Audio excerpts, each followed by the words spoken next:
Hello and welcome to Undivided. Thank you for being here. Thank you for your commitment to giving common sense a comeback. I'm Brandi Kruse. Coming up on the show today, a court ruling could strike a devastating blow to Seattle's homeless camp cleanups, at least those cleanups that they're willing to actually do. Plus, an update from our friend Jonathan Cho on the inferno that engulfed a wooded homeless encampment in downtown Seattle. Could it have been tied to a drug beef? He suspects so, and he's going to ask Seattle's mayor just that. Also, Governor Jay Inslee's story is so twisted on the gas prices that his own staff can't get their story straight. And a lot today, wow. And our friend Jason Rantz is going to stop by to talk about his new book, What's Killing America. If you have not become an Undivided subscriber already, please do so. It's how we make this show possible. You can sign up at undividedpod.com, undividedpod.com. It's just $5 a month. What a screaming bargain. All right, first, Seattle has an issue. Well, many issues. But one of its many issues are judges getting in the way of what little progress Seattle is willing to muster. We talked on the show a few weeks ago about how a federal court judge in Seattle ruled that as it was written, the city's law around graffiti arrest and removal was unconstitutional, which is wild. So you have graffiti all over the place, and Seattle was barred temporarily from enforcing the statute. And that had been a bummer because, some people say, oh, it's just graffiti, but people who've been paying attention over the last 3 years have seen that all the public spaces in Seattle, the overpasses, are just covered with graffiti. And I'm sorry, but it makes the city look awful. And I do believe in the broken windows theory. And you had a mayor, Bruce Harrell, who said that he was going to make cleaning up graffiti a priority. And then you had a ruling like that. Well, there is a second ruling that, again, threatens what little progress Seattle is willing to make, what little political will the city has to make a difference.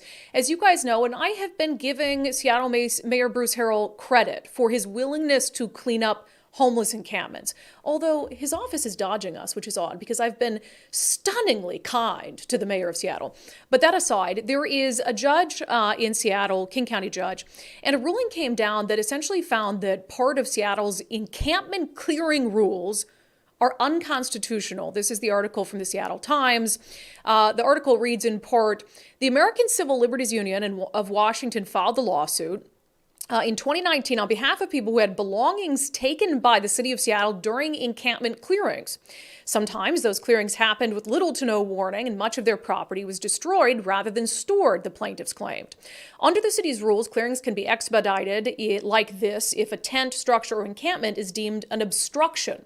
But what exactly the city is allowed to place under that obstruction category has become one of the major linchpins in this case. The article goes on to read, this month, Superior Court Judge David Keenan issued a partial summary judgment calling the city's definition of obstruction too broad.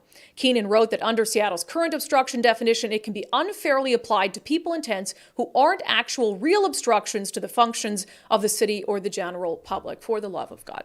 So here's what bothers me about all of this, besides it just making no sense at all.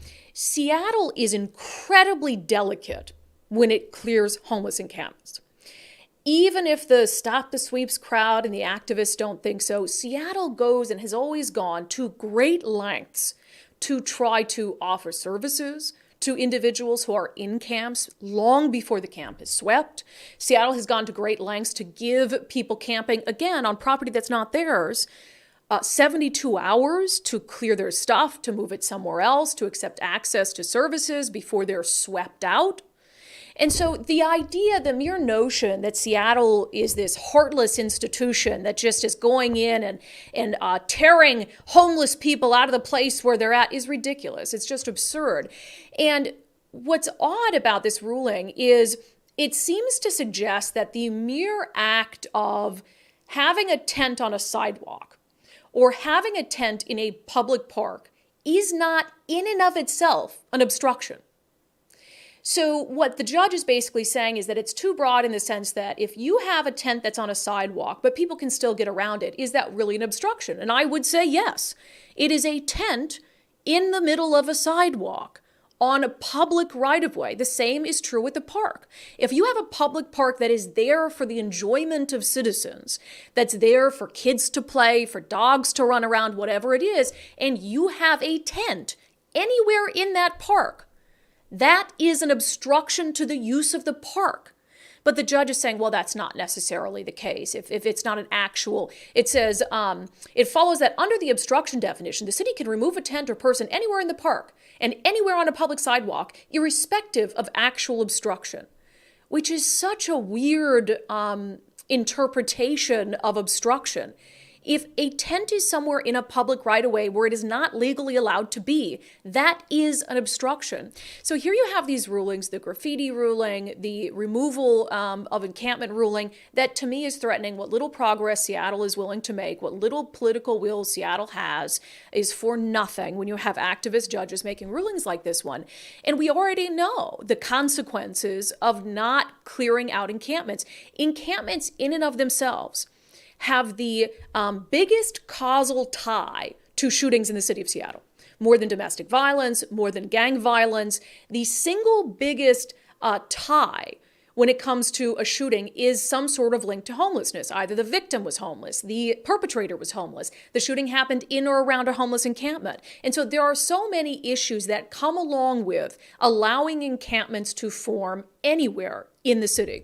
And I think this next story we have an update to a story we discussed yesterday, is a perfect example of the danger of leaving encampments in place and the danger of judges making it more difficult for politicians who have the will to remove encampments to do so. So we talked yesterday about how over the weekend, you've probably seen the video of this, we showed it on the podcast yesterday, there was this inferno of a fire in a little green space along Fifth Avenue in downtown Seattle, right by Harborview Medical Center. And there had been an encampment there that has been problematic. And surprise of the century, it's an encampment that's on State Department of Transportation property. And so you're in this weird gray area where the city's like, well, we would clear it, but we can't because it's on state property. So anyway, there was this massive inferno and just boom, explosions, and the trees just went up in flames and you could see the smoke from everywhere in the city. It was crazy. Well, our friend Jonathan Cho over at Discovery Institute, who does reporting for fixhomelessness.org, he went to the encampment to check things out and also offered a little more insight into what was going on in that encampment and what happened there. Friday morning, a fireball engulfed several trees and tents along I-5 in downtown Seattle, inside a well-known homeless encampment entrenched on this Washington State Department of Transportation right-of-way. Bunch of black smoke. Witnesses say they heard propane tanks exploding. We need to get these people off the streets. Fire crews responded immediately and extinguished the flames. Authorities say one man suffered injuries from this inferno and checked himself into Harborview Medical Center. A hospital spokesperson says the victim is notorious graffiti vandal Casey Kane, also known as Eager. His tag was found on this sink, still standing in the wreckage. The 36-year-old was out on bail for vandalism-related charges. How did this start? I don't know. I just got here. The Seattle Police Department Arson Bomb Squad is now investigating the circumstances around this mysterious fire. I was asleep. I didn't hear anything. I didn't see anything. To get inside the encampment, there are two entrances. A broken fence near Harborview Medical Center at the corner of 7th Ave and James Street. He's on DMX bike. Or this opening off Yesler Way. This afternoon, you could see dozens of propane tanks scattered on the grounds. Scavengers were already picking through the debris. Tremendous amount of wire running from the generators that they were running in here, with wires, cameras, all kinds of shit. And I'm going to collect the wire. It's all copper. And there are clearly more than 20 tents and structures remaining on site. So far, no comment from Governor Jay Inslee or Mayor Bruce Harrell. A WashDOT spokesperson referred me back to SPD. Earlier this year, another massive fire broke out just a few hundred feet away inside this encampment. Outreach workers have been here numerous times, but it's still unclear when WashDOT plans to move in and shut it down for good. Yeah, and that's our friend Jonathan Cho with Discovery Institute. Check out his work, fixhomelessness.org. Follow him on Twitter at Cho Show. So here's the thing. It would be one thing if this encampment was just one of the many, many fires that start in homeless encampments, in derelict RVs across the city. But Jonathan Cho, in speaking to his sources on the ground, he's out in these homeless camps all the time, he is hearing that it might be even more nefarious than that the fire could have potentially been set intentionally over some drug war beef between apparently warring factions of homeless individuals. And Jonathan got a chance to ask Seattle Mayor Bruce Harrell about that.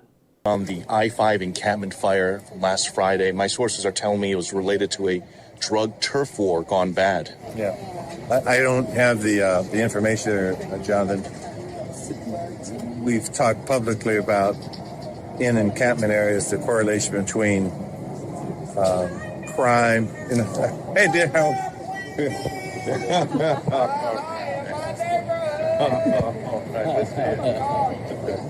Mayor, they still love you here. Well, we talked about the correlation between homelessness and drug addiction and crime and the overlap in these areas. And so I think people understand that there present safety issues as a prime example of an unhealthy and an unsafe area that resulted in injuries and property destruction. So but we'll find out more information on this exactly what happened. That's what our police department will do.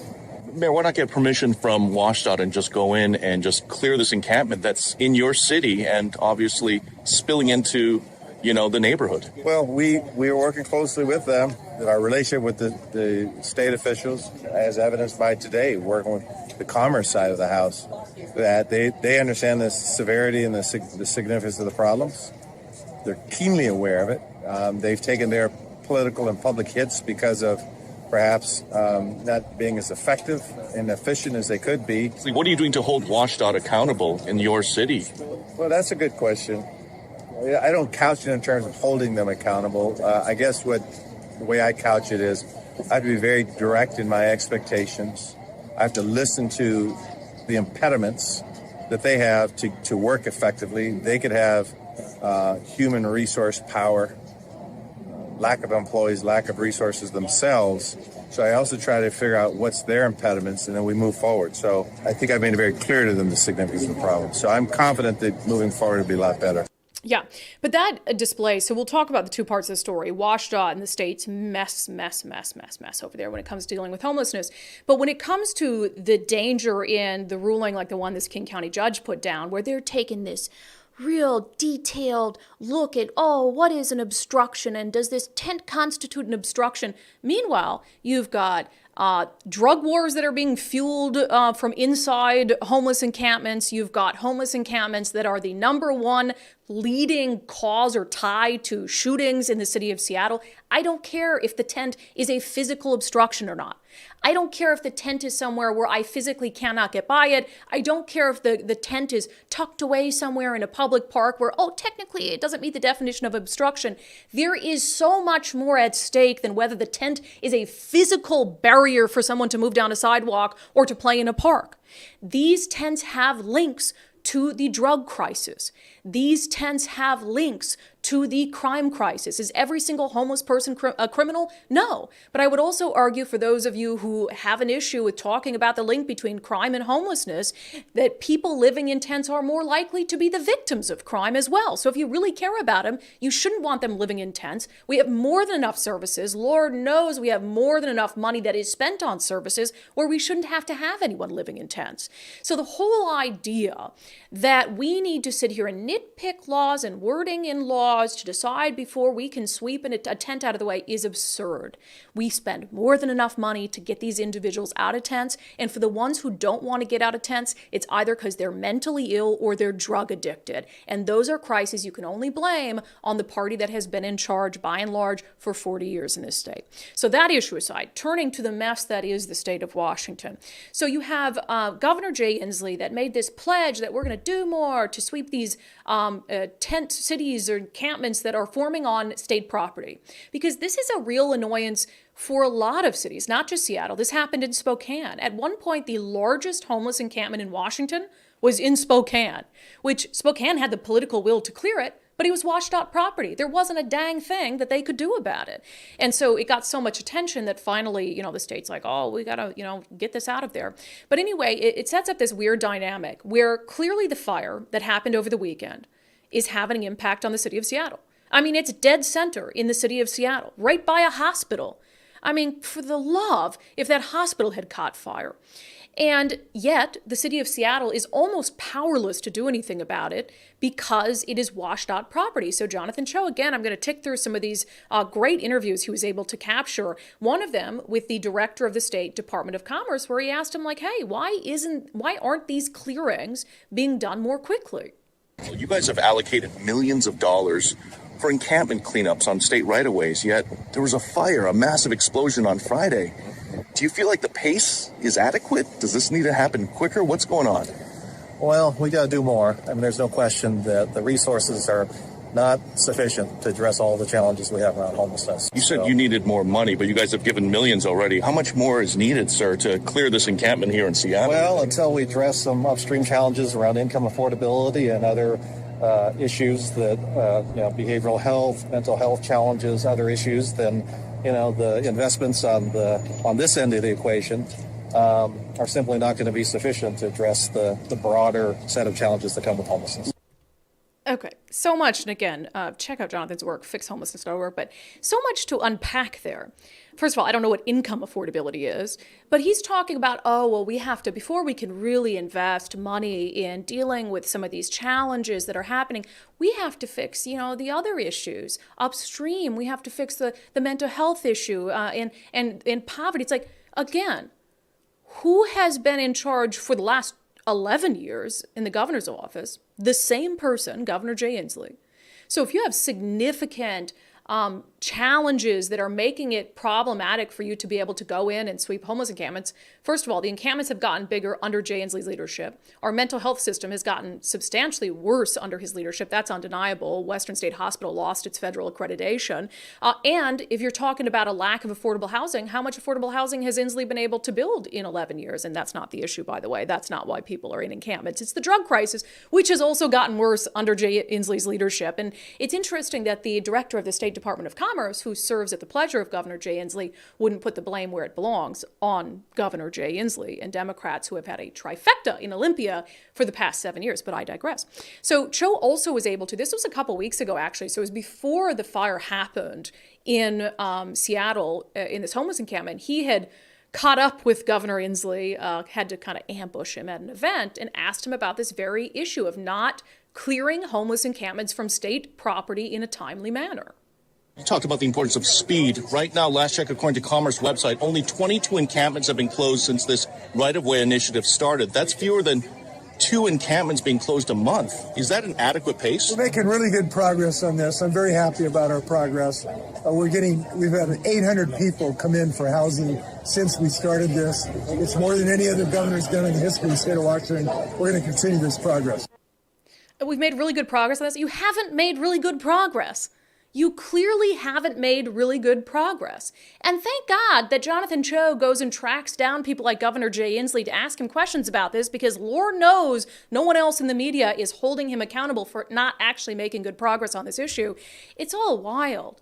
This is wild stuff. Ann Davison, the Seattle city attorney, tweeted out in response to this fire, when is it enough?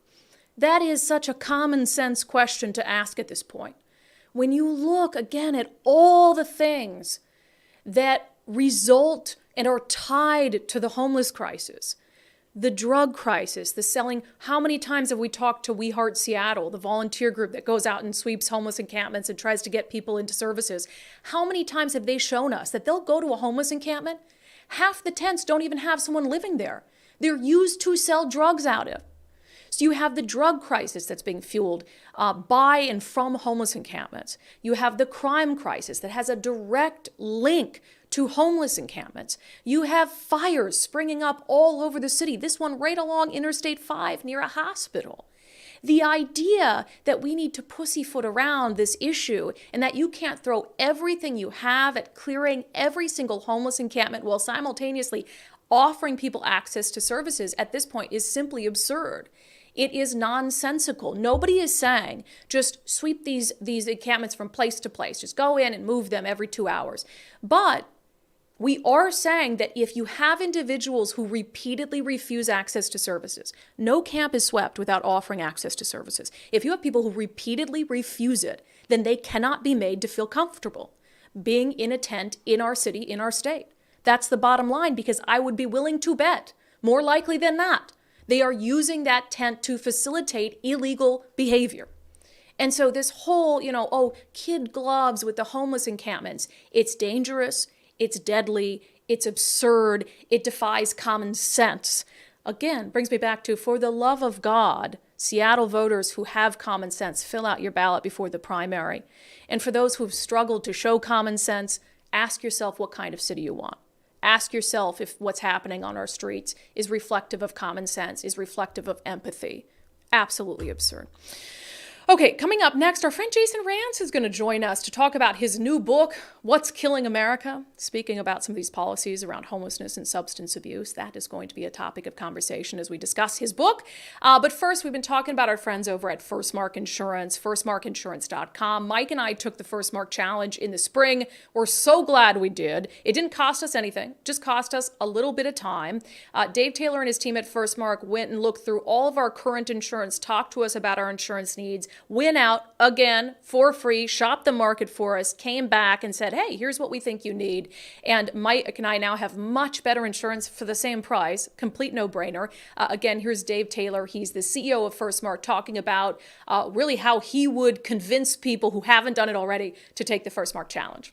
The Firstmark Challenge, it's simple. From a consumer standpoint, right? It's simple, it's free, it doesn't take very much time, and it's going to help you feel confident about your coverage, one way or another. And you said earlier, low pressure, we are no pressure, right? At the end of the day, when we get done and we look at that spreadsheet, we're going to tell you, you're going to see the facts in front of you. It's going to be real obvious to you what the right decision is. But our job is to make recommendations. It's our client's job to decide, and we're going to support them whichever way they go. Yeah, and here's the other thing. I'm handing you an opportunity to save some money right now with the price of gasoline, which we're going to discuss in a segment coming up, and also the new long-term care tax, the deduction that's being taken out of your paychecks for that. Nicole and I met a woman the other day who's saving $100 a month after switching to Firstmark or getting her insurance through Firstmark. That's $1,200 a year.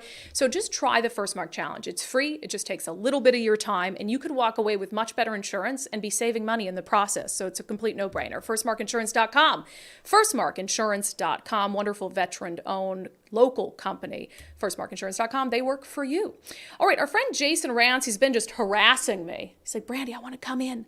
I want to talk to you about my new book. And of course, we love Jason Rantz. He's a host at 770 KTTH in Seattle. He's also a frequent guest on Fox News. And he has written his first book. It is available for pre-order right now. It is going to be released at the end of September. It's called What's Killing America? Jason was nice enough to stop by to not only talk to us about his book, but also we discussed on the show yesterday the dangerously low staffing levels that SPD had over this past weekend. And Jason had some exclusive reporting this morning on that. Jason Rantz, welcome to Undivided. Thank you. It's been a while. It has. I've never been on the show. I've never been on. Yes, you have. You've never invited me into the studio. Not in the studio. Well, that's because you're busy That's doing true. Fox stuff and your regular job and writing Important. a book. Yeah, so we'll talk about your book coming up momentarily, but some sort of news of the day stuff. Mm-hmm. We talked on the show yesterday about how SPD had some dangerously low staffing over this past weekend when there was a lot going on. There was a lot of events going on. There was a lot of crime happening. You're reporting that some of that might have been intentional sick outs? Yeah, there was an uncoordinated sick out. There were a number of officers who either called in sick or did not show up for their shift on Saturday. And the word that was going out was that this was sort of an uncoordinated, but kind of, it wasn't like an official sick out because those are illegal. You can't actually do that. And so it seemed like word got out that some people were getting frustrated and they decided to take out their frustrations on that particular Saturday. I think that they were well-intentioned, certainly. You have officers who have been put on this blue gold shift during the All-Star week, working 12-hour shifts, not able to take any time off, only to then get put on even more of a crazy schedule because of all the events over the weekend. And so I think that for some officers, it culminated to a little bit too much. And I think that there's a severe burnout factor when you're asking that much of officers in a department that's already understaffed. Yeah, I'm torn about this because I agree with you on how they've been treated. They're stretched thin. I have no doubt about that. But isn't it kind of playing politics with public safety to say, I'm feeling fine, but I'm not going to come in? No, because I don't know if you can say they're feeling fine when they've worked as long hours as they have. I mean, at some point, you have to understand, and you know this, that officers, if you're not on the top of your game, you are a danger to yourself, your partner, in the community. And I think it's smart if you're already feeling like, I just can't do this again. I need some time off. I think it's the smart thing to do. Well, then that's a legitimate sick call then. It is, but when you're all doing it at around the same time, it then takes on a slightly different posture, I guess. It sends a message. There, of course, over at SPD and the mayor's office, they're downplaying it. They didn't respond to any requests over the weekend. And then yesterday they came out and basically said, oh, no, it was not a sick out. Those reports are false. But we did have an unusual number of people who called in sick. Well, you'd have to have people admit to, I called out. They certainly know that the staffing was down. It was clearly a problem over the weekend. Yeah, but you've been following closer than anyone the ebb and flow of the staffing numbers since really the summer of 2020. When I was told that I was making the story up. Yes. There's no mass exodus of officers. The stranger did this big takedown. King 5 fact-checked me by just saying I was wrong and not actually providing any facts. And I was right the entire time. I warned that this was happening. It was clear that it was happening, but no one wanted to admit it. Well, and I think what's bothersome about that is you're right. You were reporting on that and looking at the numbers and the exit interviews before it was kind of mainstreamed by the corporate media.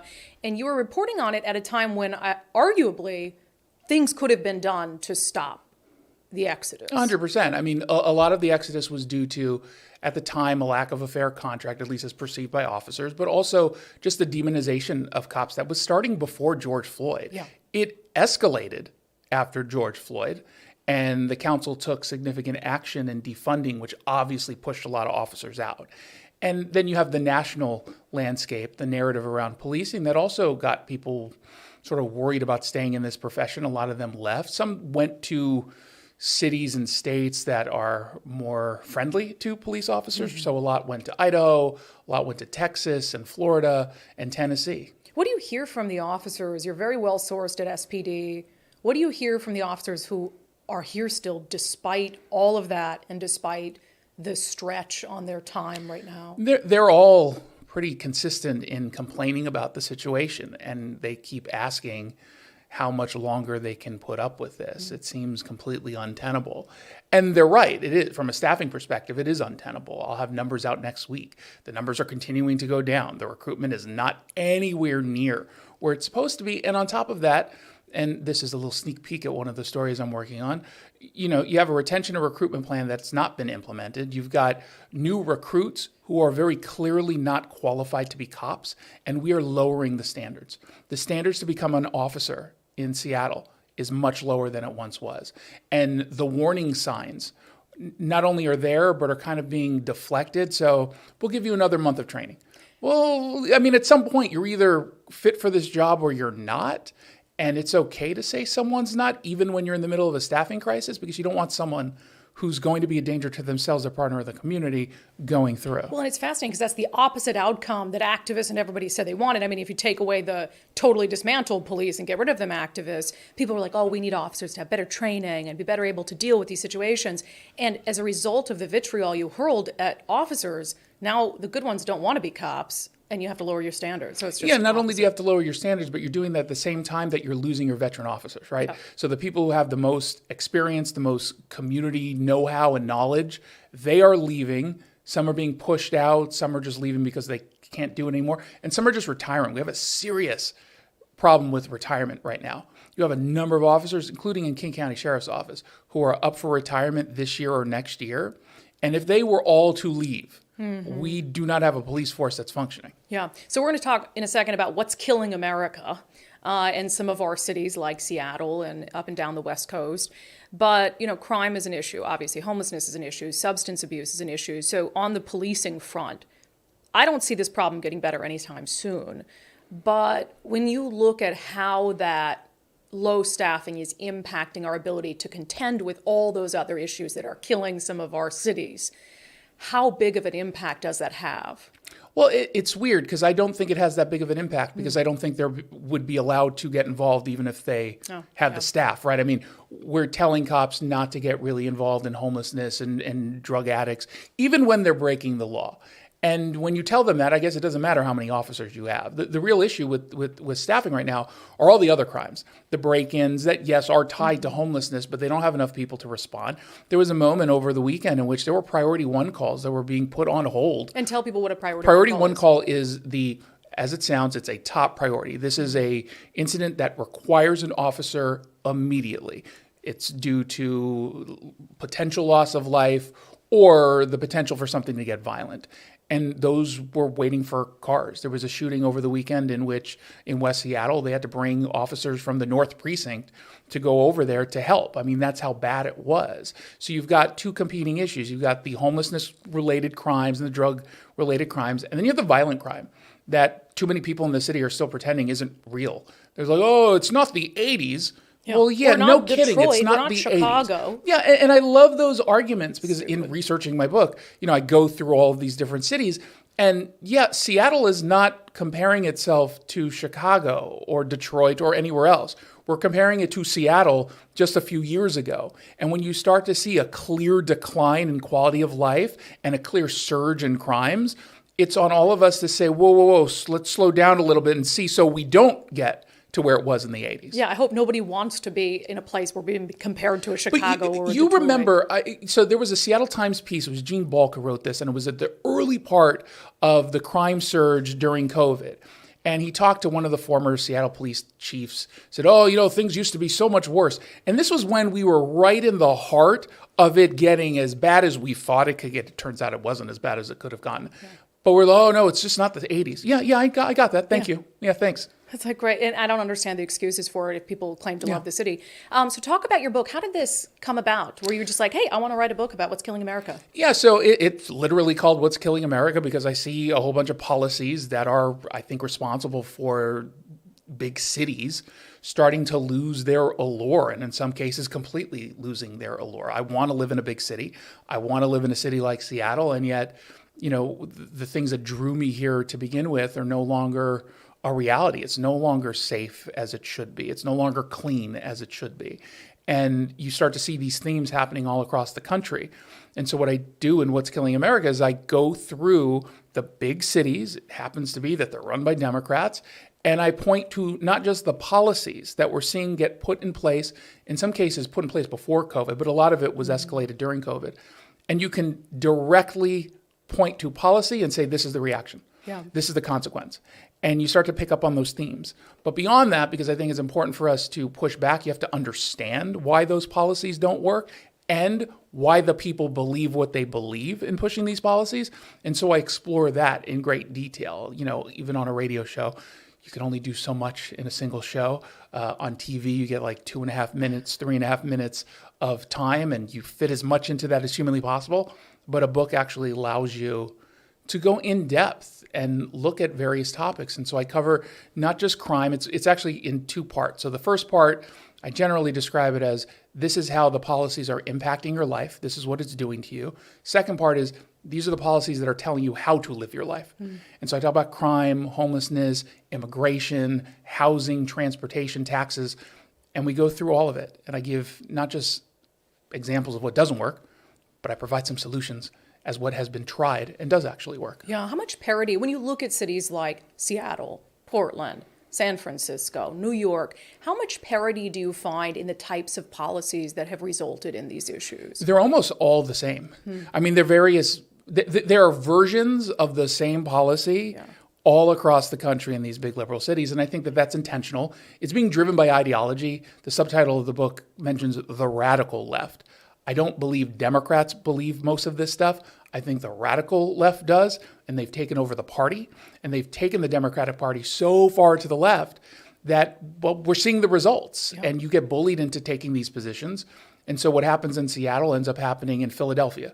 What happens in Boston is in New York. What happens in New York is in San Francisco and Los Angeles. And you're starting to see a little bit of a pushback, but not big enough. Yeah.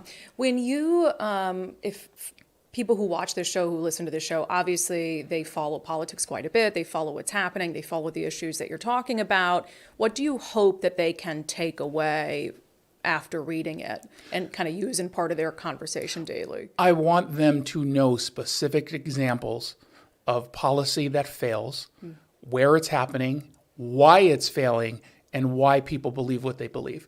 Because when you're having these conversations and you're trying to convince someone that it's not purely political, because most of these issues aren't inherently political. They become political. There's no doubt about that. But they're not inherently political.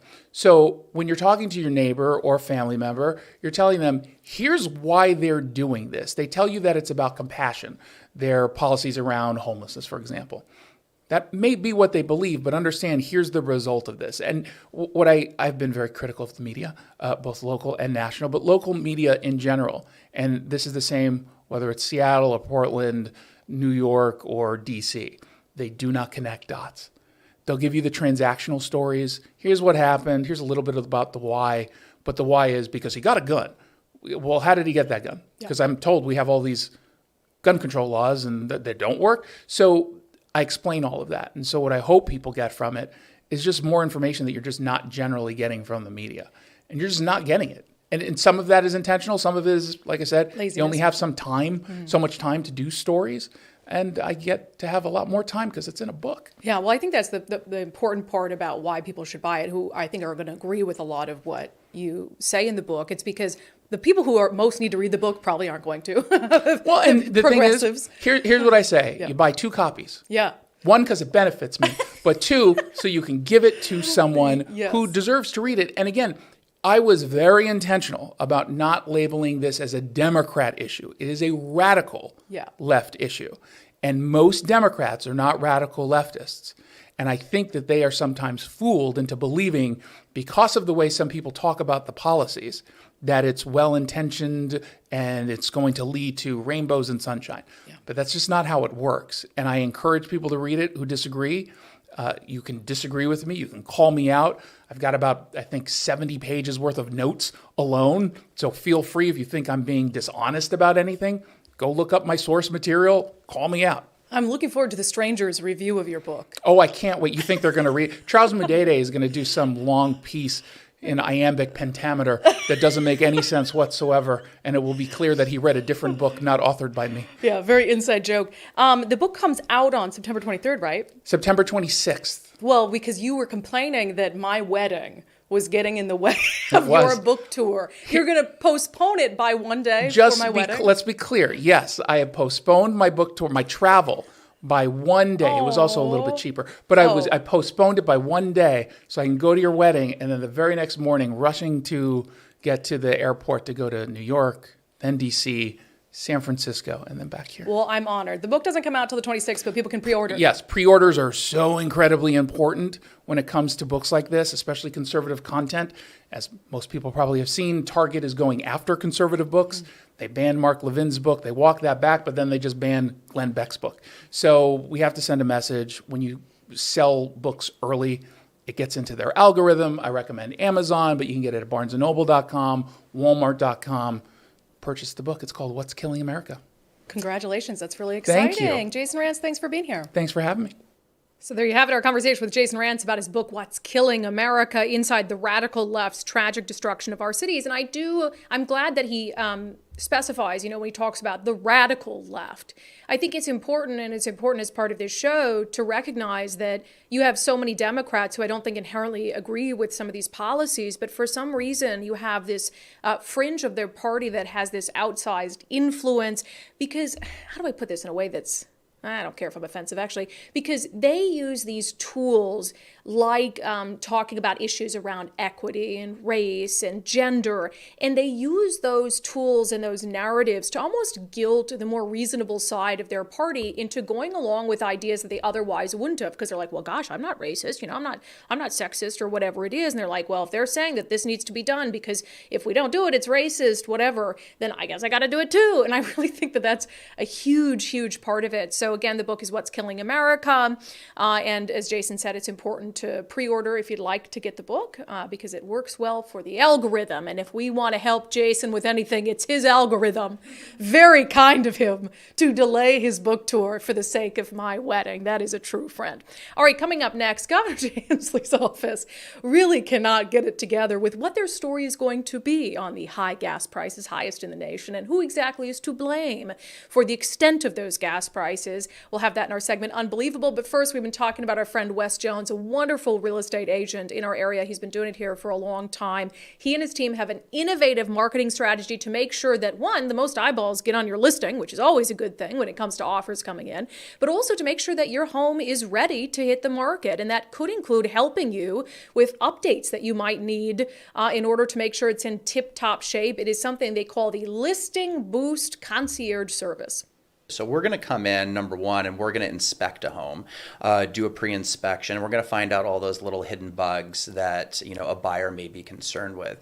And if a seller wants to do some cosmetic updates, whether it's flooring, whether it's lighting, countertops, even a kitchen, we're going to help guide them through that. So the Listing Boost Concierge Service, what we can do is we can project manage those rehab projects. We have a list of contractors and preferred vendors that we like to work with and have a ton of experience with, and we'll take that off a seller's hands. We'll go ahead and run that project for them, and we even have some options where they can pay at closing out of their net proceeds. Yeah, which is really cool. It takes a lot of the stress out of the home selling process. So if you're in the market to sell your home, you're thinking about it, go ahead, check out a few real estate agents, but make sure to check out our friend Wes Jones at sellwithwes.com. Sellwithwes.com, a better way to sell your home. Okay, we're actually going to do a little back-to-back Unbelievable today because there was a story that somebody just told us about in the comments, and I'm like, wow, that's unbelievable, so we'll talk about that in a moment. But for our first dose of Unbelievable today, Jay Inslee's office is so confused by what their story is going to be on the high gas prices that even his own press secretary doesn't quite line up with Inslee's statements on the issue.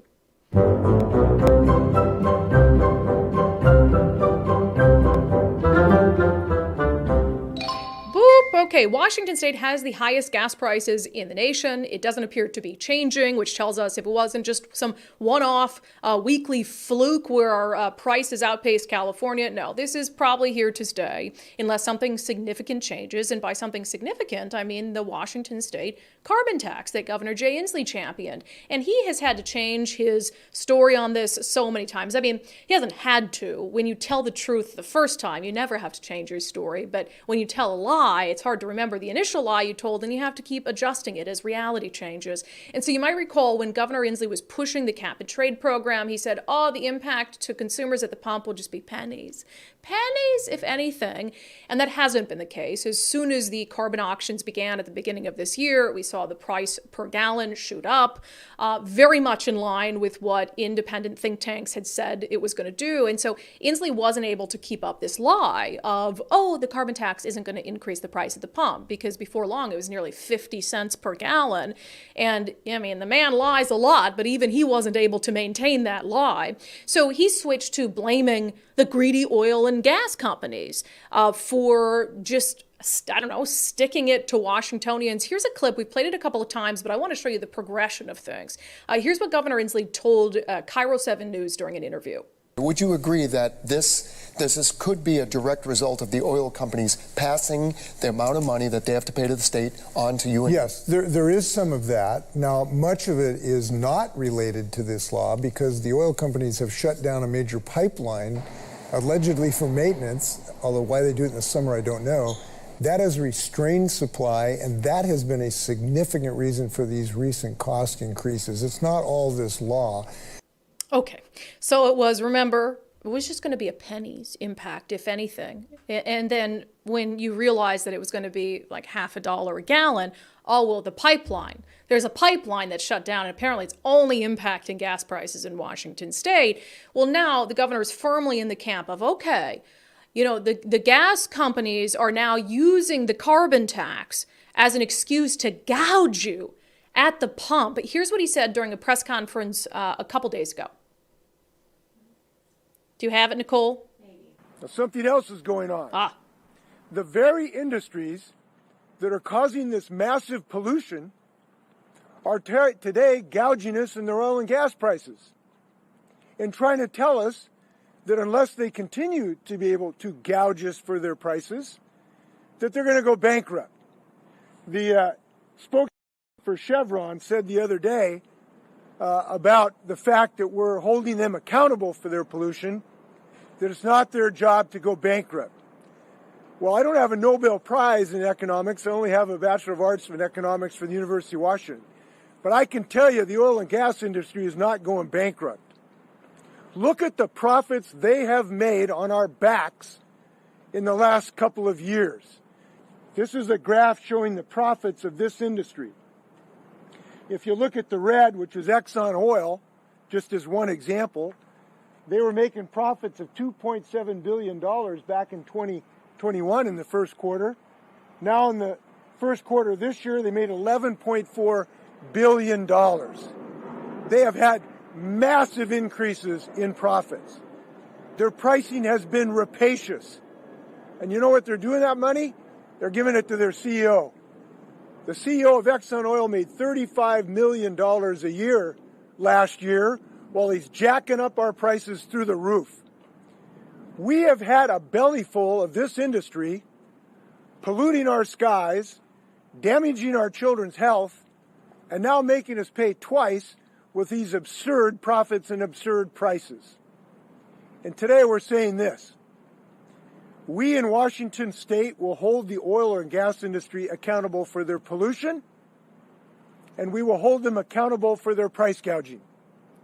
And we're here to announce that this January, we will be taking action to introduce bills to both forcing them to show us their books in total so that we can really assess how bad they're gouging us. And we will not allow them to excuse their pollution, claiming they're going to go bankrupt. What a bunch of hogwash. This is the most profitable industry in human history. They dwarf profits from anywhere else. And one would think that companies would have 1 ounce of social responsibility instead of using excuses to try to increase their profits. We will not stand for that. Okay. All right, are we keeping up here? So first, there's going to be no impact by the carbon tax. No, prices won't increase at the pump. Okay, I can't tell that lie anymore. Something about a oil line, a gas line, something. Yeah, that's what's to blame for this. Oh, I can't tell that lie anymore. So let's do the easy thing and just blame the greedy oil companies and how much they're paying their greedy executives. And we're not going to stand for it anymore. And the answer to this situation, which was created by the government, which was created by overregulation, we now say the answer to that is even more regulation, is even more government interference in that sector, is even more laws to regulate what they're doing. We think that that is going to have a positive impact on the prices that you and I are paying at the pump. Keep in mind all the while what the purpose of the policy was. It's to make you less likely to put gas in your car. I mean, that is the purpose of this policy, to reduce carbon emissions.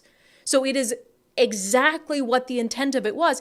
What I thought was interesting is just a few moments after the governor gave that whole spiel, there was a reporter who asked the governor, yeah, but do you think that this could be, the most obvious explanation that this could be those private companies passing along the increased cost to them, to consumers, as any other enterprise would? And here's what the governor said. Companies are passing on those added costs to the credits. No, they're not passing on. This is profit on top of everything they spend, folks. This is $35 million bonus to the Exxon CEO when he went from $2 billion profit to $11 billion. They're not just passing it on, they're padding their pockets with this. And that's what's outrageous. They haven't just increased their numbers because of the cap and trade, which, by the way, have always been high in the Northwest because we are kind of an island of supply. Yeah. So then he turns around, says, oh, no, they're not passing it on. After he said in the Cairo 7 interview, yeah, there's a little bit of that happening, given the fact that it's completely undeniable that they're passing it on. The oil and gas companies has said, we're passing it on. He says, oh, no, it's not about them passing it on. It's about them using this as an excuse to pad their pockets. But again, common sense tells us when you increase costs for any industry, that is going to be passed along to consumers. It doesn't make them greedy. It makes them a business. You increase their cost of doing business. Of course, they're going to pass it along to consumers, and that's what you intended all along. But I would note that the governor's own staff can't even keep up with what the governor is saying on this issue. Mike Falk, who's the governor's press secretary, the Center Square, did an article, Washington stabilized as nation's most expensive fuel, following cap and trade. They write, his own spokesperson, Mike Falk, disagrees with the governor. That last statement we just played from the governor. Oh, they're not passing along. They're just patting their pockets. The quote from Mike Falk is, the governor does not deny that the Climate Commitment Act's cost impacts are likely more than the projections he based his past comments on. The projections did not anticipate the oil companies trying to pass along as much vaguely defined compliance cost on to the consumer. So again, when you can't get your story straight, it's probably because you're telling a bunch of lies. If you tell the truth to begin with, then you never have to change your story because the truth does not change. And what's happening at the governor's office is a perfect indication of that. Okay, can we fit in, Nicole, a second unbelievable story based on this unbelievable story brought to us by a commenter in the live stream? Go ahead.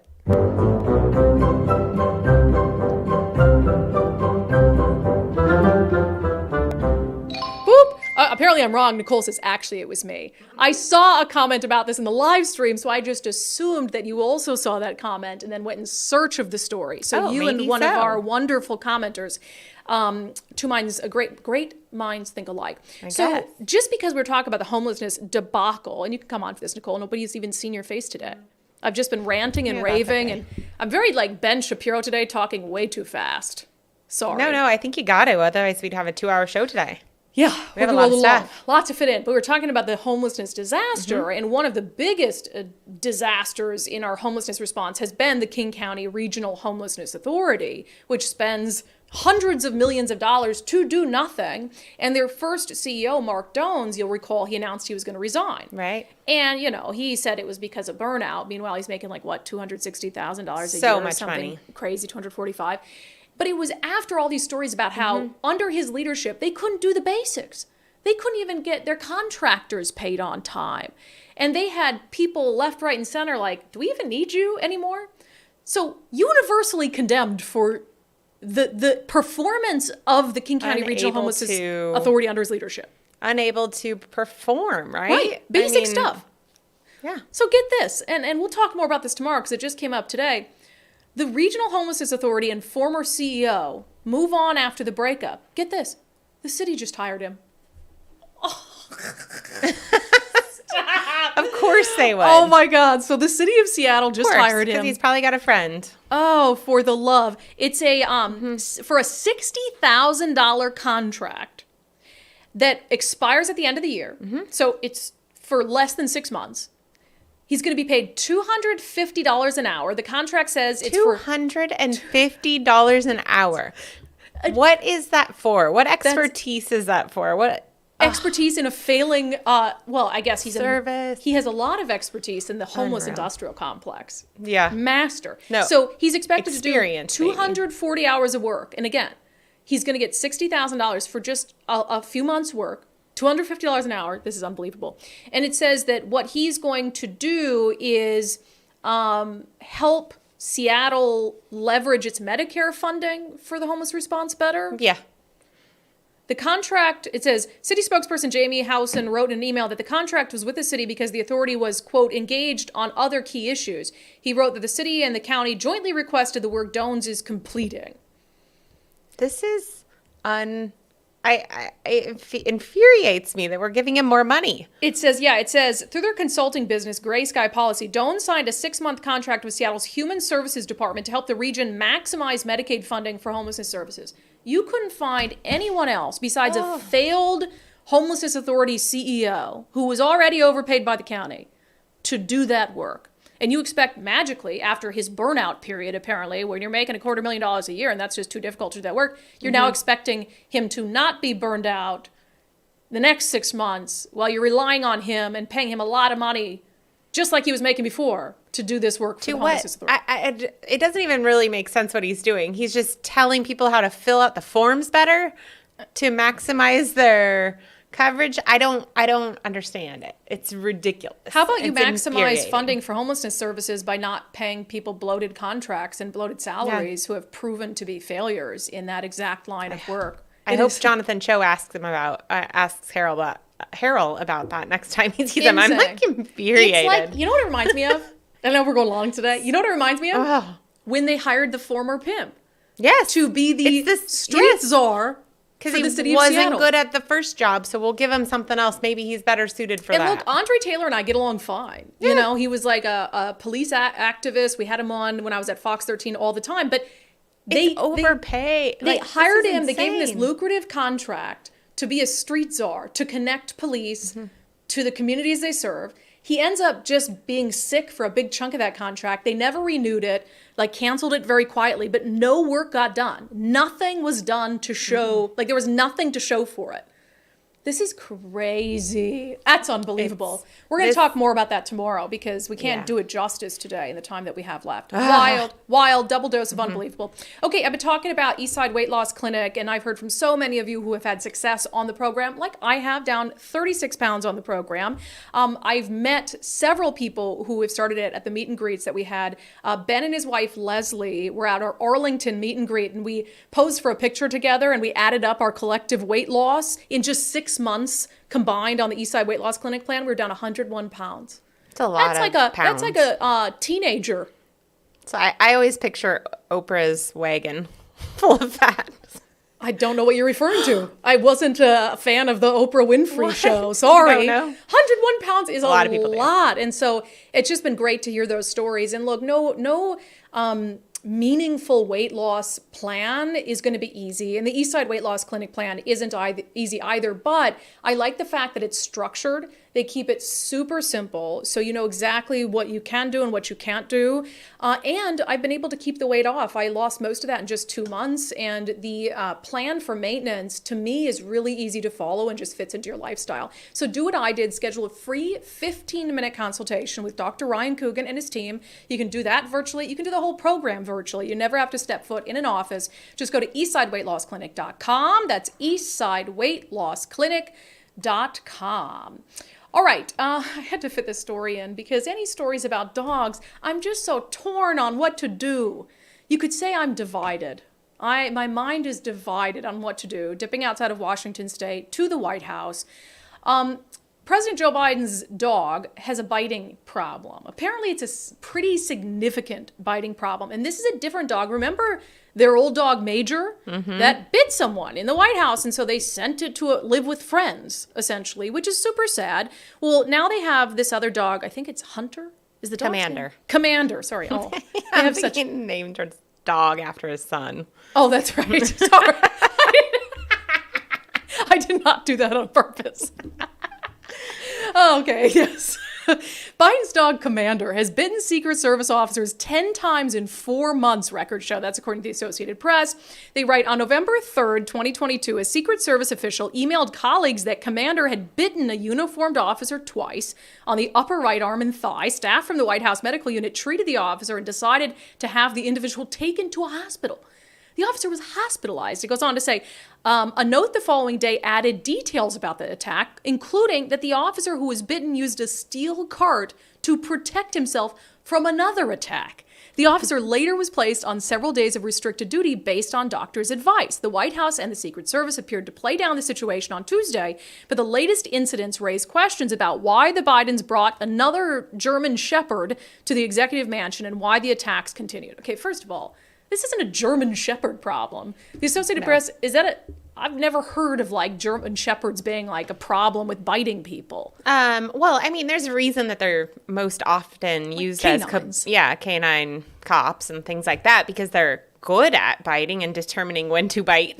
I've met many a German Shepherd who's never cornered me and bit me. Yeah, no, I used to take care of a German Shepherd often, and he never bit me, although they are very protective. So if you're doing something that maybe they deem as dangerous or whatever to their owner, I could see them getting protective. But this seems odd, and I think it's probably not a good environment for the dog, and that's why this is happening. And that's why I'm so torn. So, and Lucky's 25% German Shepherd.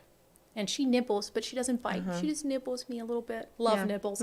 But I'm torn on this because I do think that if you're the president of the United States and prior to that you were the vice president, prior to that you were a senator, you probably are like, want to be safe in your home, and maybe like you're used to having dogs that kind of serve in that guard dog capacity.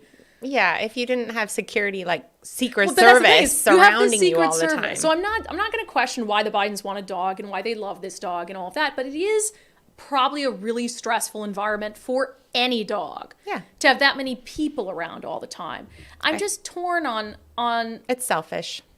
It's selfish. Oh, but of the Bidens. I mean, I get it. They like the dog, but then the dog needs to stay in a home that it's safe for it and the people around it. Yes, I think 10 times in 4 months is probably should have been deemed too many. Right. I just feel bad for the dog, not because it has Joe Biden as an owner. Well, I don't think Joe can do too much with the dog. Well, he likes these to pull days. tails, remember? So maybe I that's do right. feel sorry for the dog. So anyway, I'm curious what you guys think should happen to the poor dog commander, not Hunter. Oh, man. Okay, let's get to questions and comments from the live stream, shall we? On the homelessness issue and the judge that says that some of these sweeps are unconstitutional because these tents aren't actually a physical obstruction. Crafty Grandma Crispy says, are we keeping a list of these judges that make ludicrous judgments so we can vote them out next time? Then Vicky asked, who is this judge? An Inslee appointee. Nicole did a little sleuthing. The judge is Superior Court Judge David Keenan. He was endorsed by the Seattle Times in 2016, but he was elected, ended up being elected in 2016, having served since then. And we didn't see any indication that he was an appointee who later got elected. We're still looking at that, but we don't know if he was an appointee. But it is, people just skim by the judge parts on their ballot sometimes, but it's really, we've talked so much about how critical these appointments are, these elections are, and how we need to do our research into these. Let me see here. Jason said, I'm anti-sweep, obviously, but I will say, is this the same Jason that said I was speaking from privilege? Probably. Let me read that comment first. Jason says, as usual, you speak from privilege. You have no idea how bad it really is for homeless people. Okay, let me address that. So I appreciate your comment, Jason. Thank you for watching. First of all, I do have empathy. If you've watched the show before, you know my dad died homeless. I understand how complex those situations are. He had a lifetime of abuse. I also think he had undiagnosed mental health issues. So I do have empathy, but I also understand the complexity of the crisis. And for a long time when I was on TV, I reported out in homeless encampments, and I spent a lot of time talking to individuals who are homeless. And so I understand the issue better than I think you're giving me credit for as like someone who now does political commentary from the comfort of a studio. But when you say, as usual, you speak from privilege. No, I'm speaking as someone who has a right to have an opinion on the matter, as does every single citizen of the state of Washington who pays taxes. And this is, I think, the tactic in the way that a lot of people on the far left and on the fringe left try to get other people to shut up. It's like, oh, you're speaking from privilege or whatever it is. It's like, no, I'm speaking as a taxpayer who has a right to enjoy the city that I live in, who has a right to use the parks that my tax money goes to fund, who has a right to feel safe downtown, or you're speaking as a business owner who has a right to operate a business without someone passed out from a fentanyl overdose in the alcove to their store. And so the idea that you can't have an opinion on what's happening with the homeless crisis because you yourself are not homeless is absolutely ludicrous. If the only people we allowed to have an opinion on the matter were the homeless, where do you think the homeless situation would be? And obviously, their decisions have not led them to the best place in life.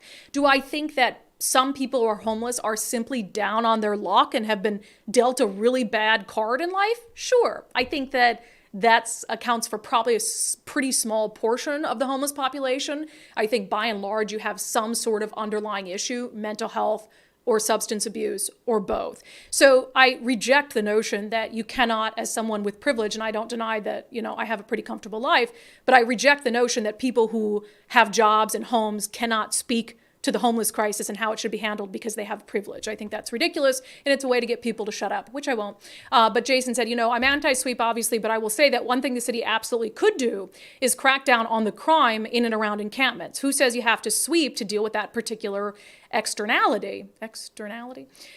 There are plenty of people out there who could use a trip to jail. Not the majority, but there are a few individuals that make life more difficult both for the homeless and everyone around them. And I agree. We'll agree on that I think there should be a lot more enforcement of crime in general, but that requires adequate police staffing, which there isn't. We barely have enough police staffing to respond to level 1 priority calls, life and death emergencies. We certainly don't have enough police staffing to be proactively out patrolling around homeless encampments, and the activists have said they don't want police doing that anyway. And so it's like, you know, you can't have your cake and eat it too and say, oh, police are bad, but hey, please, could you come and protect these homeless individuals and do patrols out here? It doesn't work both ways. All right, Matthew says, I talked to an SPD lieutenant a few years ago who told me 90% of property stored after sweeps is never claimed. It costs the city around $1 million a year to manage storage. And this is pretty ridiculous. I'm torn on this as well. The city will take all the stuff from a sweep and provide a storage facility for it. And then people never come back for it, and half it is just trash. And I understand that someone else's trash might be someone else's treasure or whatever it is, but I think there needs to be a little more strict policy on what gets stored and for how long that stuff is stored. Sergeant Pickles with a super chat says, good afternoon. The next election cycle will go a long way to deciding if my family moves out of state. Hope it improves. This is always home to me. And you also have that new baby boy to worry about. And so I think that that's part of it as well is, you know, you might love it, but is it a place where you want to raise a child? And I don't fault anyone for making a decision like that based on what's best for their kids. Little Tyke, I haven't heard a comment from Little Tyke before, but Little Tyke with the $19.69 super chat. I wonder if 1969 has a special meaning. I mean, there's the song. What is Summer the of song? 69. Oh, I think that song's actually about 1869. It was one of the best summers. Little Tyke says, miss you, Dory. We do miss Dory. Did we ever talk about our crabbing adventure? Yeah, we went, showed a picture, I think. Oh, okay. Yeah, Did we went crabbing for Dory. We missed Dory too. Yes. All right, let me get a couple more here. On SPD and the staffing issues, and I asked you guys on the live chat whether you think SPD officers, is it wrong for SPD officers to stage a sick out? I think it's wrong. I think it's wrong. And you guys said on the live chat, 30% of you said yes, 70% said no. So this is an example of when I disagree with you guys and your answer on the poll in our live chat. I think it's wrong because I'm thinking about what's the worst case scenario if an officer calls in sick to make a point? Well, you could have someone die. You could have a shooting. You could have an innocent human being who calls 911 and has to wait an extra minute, 5 minutes because staffing is low. I just think that's wrong. I think that's too far to make a political point. Bob Larson says, SPD has been losing numbers since the consent decree back 10, 12 years ago. That's true. That's when officers began feeling they had zero support locally and either retiring or leaving for other agencies. That is true, that there was an issue at that time, especially as the consent decree dragged on, and then it just continued in earnest in the summer of 2020. Let's see, Inslee and his, why are gas prices so high? I don't know who wrote this comment. I'm still waiting for my $30 car tabs, Jay. On the dog in the White House, Kathy. I thought it was a good power out. Oh, that's funny. I accidentally called their dog Commander Hunter. Kathy said, if you were bit by Hunter, you'd need a shot. Yeah, maybe not so much for the dog. Okay, that is a good comment to end on. Let's get to our closing sanity check quickly, shall we? X is here. X has arrived. The X Factor, the X Takeover. As suspected, Elon Musk has rebranded Twitter to X, just X. He tweeted out a picture of the new logo put up on their headquarters. First of all, let me say about the logo, if you haven't seen it already. So boring. Well, did a 7-year-old do that on Paint? Right. It was like, they hyped up this reveal so much, and they were like, oh, you know, send me your ideas for the new logo. It's just an X. It's an X. It's just an X. I was like, oh, some like intern in graphic design made that. But people are, as usual, anything Elon Musk does, they're freaking out about it. Either they really love it or they really hate it. I think for me, what's interesting is he wants to make it the everything app, right? He wants to make X like a place you can go and do almost everything you need to do on the internet. And so I think there's still a lot to be seen about what this brand change actually means in the long run.